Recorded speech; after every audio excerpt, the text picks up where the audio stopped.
Published 17:20 Eastern Daylight Saving Time, the 20th of May 2018. Updated 5:12 Eastern Daylight Saving Time, the 21st of May 2018. Two people's hands reaching for the other, and a warm smile. And from the way that Doria Ragland's face lit up, she suddenly felt safe, no longer lonely in St. George's Chapel. The hand that grasped hers was that of the Prince of Wales. They were going through to the chantry to sign the marriage register. For a moment, as the group moved towards the door, it was clear Meghan's mother, the only member of the bride's family in the chapel, had been momentarily uncertain. She shuffled in her seat. Doria had faced the massed ranks of the royal family across the choir with a quiet dignity. Her poise and her calm were a model of control in utterly strange and difficult circumstances. Prince Charles and Doria Ragland, mother of the bride, during the wedding ceremony of Harry and Meghan Markle at St. George's Chapel in Windsor. As Archbishop Welby looks on, you can certainly see where Meghan gets her star quality from. And yet Doria's loneliness on the bride's side was brutally obvious. And there was her hand, fluttering, for one uncertain moment, towards Prince Charles. Immediately, his hand reached out towards hers and, in a gesture that seemed to symbolize the joining of two very different families, she held on to it firmly as he gently pulled her into the group. No face in the chapel on Saturday glowed with pleasure as hers did at that moment, even more than when it was turned towards the Most Rev Michael Curry, drinking in his fervent and unexpectedly lengthy message of love.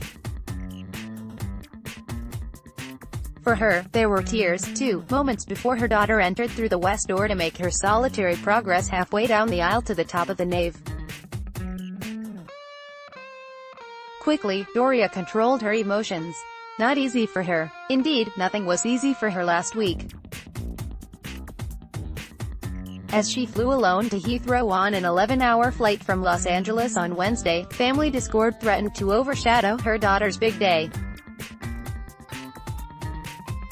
Although, of course, it was her ex-husband's side of the family and did not directly affect her. Meghan's personal assistant, Amy Pickerel, was at the airport to greet her and take her to Kensington Palace. After that came 48 dazzling hours when Meghan's sole family representative had tea with Prince Charles and Camilla at Clarence House, and then with the Queen and Prince Philip at Windsor Castle. With Charles and Camilla, she felt comfortable and welcomed. What made it so much easier was that Meghan was there with Harry, with his jokes and easy manner. At least she had met Harry before, at the Invictus Games in Toronto. With the Queen, though, it was not quite so easy as they talked over tea, a blend of Darjeeling and Assam, and fruit cake in the Oak Room, where Her Majesty has tea every day in her private apartment in the castle. Charles and Doria pictured in St. George's Chapel at the wedding of Harry and Meghan Markle. Although the Queen has a lifetime of experience making uneasy guests feel at home, Doria was nervous at first. However, by the time she was saying her goodbyes 40 minutes later, she was much more relaxed. At 61, Doria Ragland had suddenly been elevated into the social stratosphere. But why should we be surprised that she rose so superbly to the occasion? Those who know Meghan's family have always noted that the actress gets her brains and her fluency from her mother. Doria's start in life was as the bright, only child of a single mother whose parents were the bellboy and lift girl in a hotel in Cleveland, Ohio, a five-star establishment for white guests only. She was in the top academic stream at school, but, money being short, didn't go to university and instead began training as a makeup artist. It was on the set of ABC's popular TV series General Hospital that she met the show's lighting director Tom Markle, a divorced man with 2 children, and married him. Meghan was their only child before they in turn divorced, though amicably, even continuing to go on holidays together. One can only wonder what her ex-husband, apparently unable to be at the wedding because of a recent operation, felt as he watched Doria on the arm of the Prince of Wales. The truth is that Doria has conducted herself with extraordinary dignity since it emerged that her only daughter was marrying the Queen's grandson.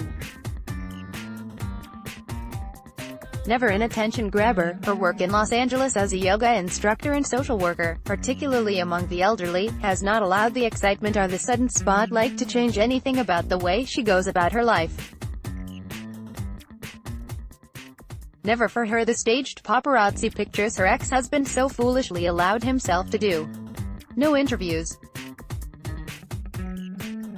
No efforts to profit from her daughter's happiness. Doria Ragland, Prince Charles and the Duchess of Cornwall walk down the steps of the chapel. That said, her daughter becoming the Duchess of Sussex changes things.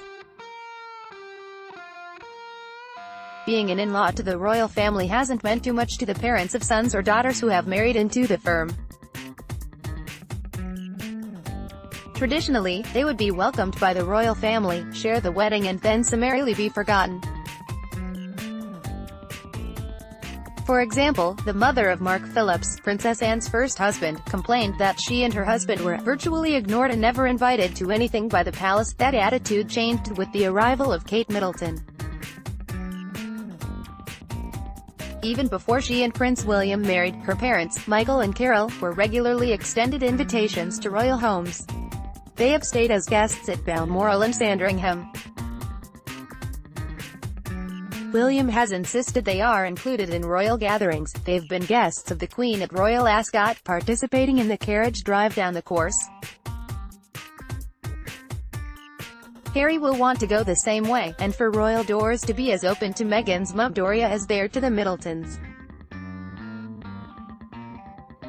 For now, at least, Meghan's mother will continue to live 5,500 miles away in LA and go to work as normal, so her participation in royal life is hardly likely to be as frequent as Mike and Carol Middleton.